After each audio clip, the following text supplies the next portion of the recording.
পলাশী, হাজারীবাগ, সিদ্দিক বাজার, সদরঘাট এবং সদরঘাট নদী ফায়ার স্টেশনকে মুভ করায়।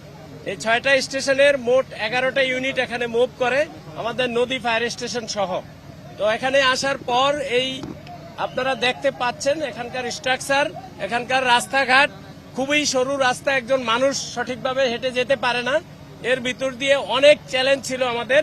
এই বিভিন্ন চ্যালেঞ্জ এবং প্রতিকূলতা মোকাবেলা করে জীবনের ঝুঁকি নিয়ে আমাদের লোকজন কিন্তু আগুনটা আমরা নিয়ন্ত্রণে নিয়ে আসি।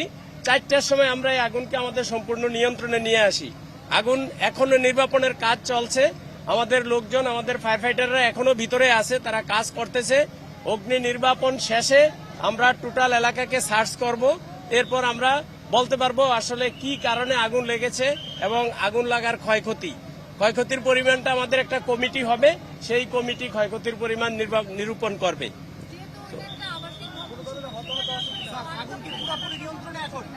আগুন আমাদের পুরোপুরি নিয়ন্ত্রণে আছে, আগুন আর বাড়ার কোনোই সম্ভাবনা নেই। আর আপনি যেটা প্রশ্ন করেছেন যে এটা একটা আবাসিক এলাকা, আসলে আপনি আমার চোখে দেখেন, আমার চোখ দিয়ে আপনারা দেখেন, সেফটির চোখ দিয়ে দেখেন, আবাসিক এলাকার চোখ দিয়ে আমরা ঢাকায় থাকি, দেখেন যে এটা কি আবাসিক এলাকা না বাণিজ্যিক এলাকা। আসলে এটা কি এলাকা, কি ধরনের বিল্ডিং, নিচে আপনার একতলা ইট, তারপরে টিন দিয়ে আবার 4তলা। কোন মানুষ কোন বিবেকের প্রেক্ষিতে এই ধরনের বিল্ডিং তৈরি করে এবং বিল্ডিং ভাড়া দেয় আমরা ঠিক বুঝি না। এবং এগুলা বিল্ডিং এর কোনো শ্রেণীতেই পড়ে না।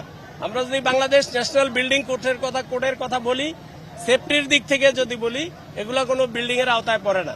মানুষজন অত্যন্ত ঝুঁকি নিয়ে, জীবনের ঝুঁকি নিয়েই কিন্তু এখানে বসবাস করছে। আমরা এখনো পর্যন্ত হতাহতের কোনো খবর পাইনি। তারপরেও আমরা অগ্নি নির্বাপন সম্পূর্ণ যখন শেষ হবে, আমাদের সার্চ টিম কাজ করবে, তখন আমরা অ্যাকচুয়ালি বলতে পারবো যে কোনো হতাহত আছে কিনা। আপাত দৃষ্টিতে এখনো পর্যন্ত আমরা হতাহতের কোনো খবর পাইনি।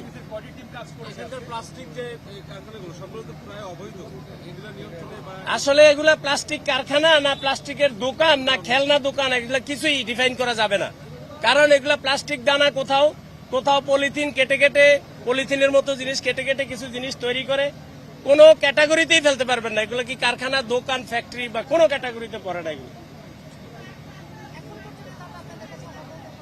এখনো পর্যন্ত আমরা হতাহতের কোনো খবর পাইনি। আমরা এখনো অগ্নি নির্বাপনের কাজ করছি। আগুনটা আমাদের নিয়ন্ত্রণে, আগুন আর বাড়বে না, বাট আগুন এখনো নির্বাপিত হয়নি। আমাদের লোকজন আছেন, আমাদের ফায়ার ফাইটাররা ভিতরে আছেন, এখনো নির্বাপনের কাজ চলছে।